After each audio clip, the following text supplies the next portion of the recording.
Governor Asa Hutchinson declared the pandemic was a valid reason to procure an absentee ballot. Many officials knew there would be an influx of those absentee ballots.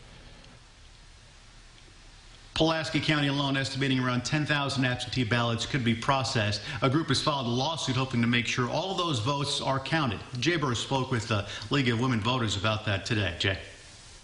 The League of Women Voters, along with two other complainants, filed a lawsuit against Secretary of State John Thurston and the Arkansas Board of Election Commissioners on Monday because they feel the state's absentee ballot procedures could infringe on voters' rights. Many people are going to be voting for the first time absentee this year because of the pandemic. We don't want those people to be disenfranchised. President of the League of Women Voters, Nell Matthews, believes many of the issues are simply clerical errors that can be fixed rather easily. If they fail to include their photo ID, they're notified and they can still show that they cast that ballot and they are who they say they are. Now, in these cases, with the wrong date or with failure to sign or with a signature that doesn't match for some reason, they don't have to do any kind of notice and cure, allowing you to go in and fix the problem. The league also claims that there is not enough training with local election commissioners and clerks and no uniform enforcement of those rules for absentee ballots. Why should they be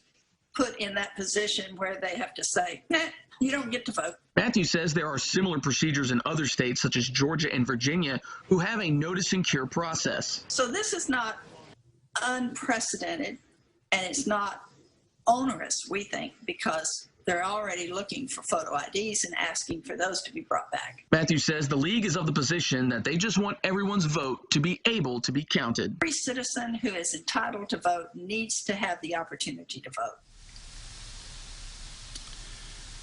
We did reach out to the Secretary of State's office of the State Board of Election Commissioners. We haven't heard back just yet.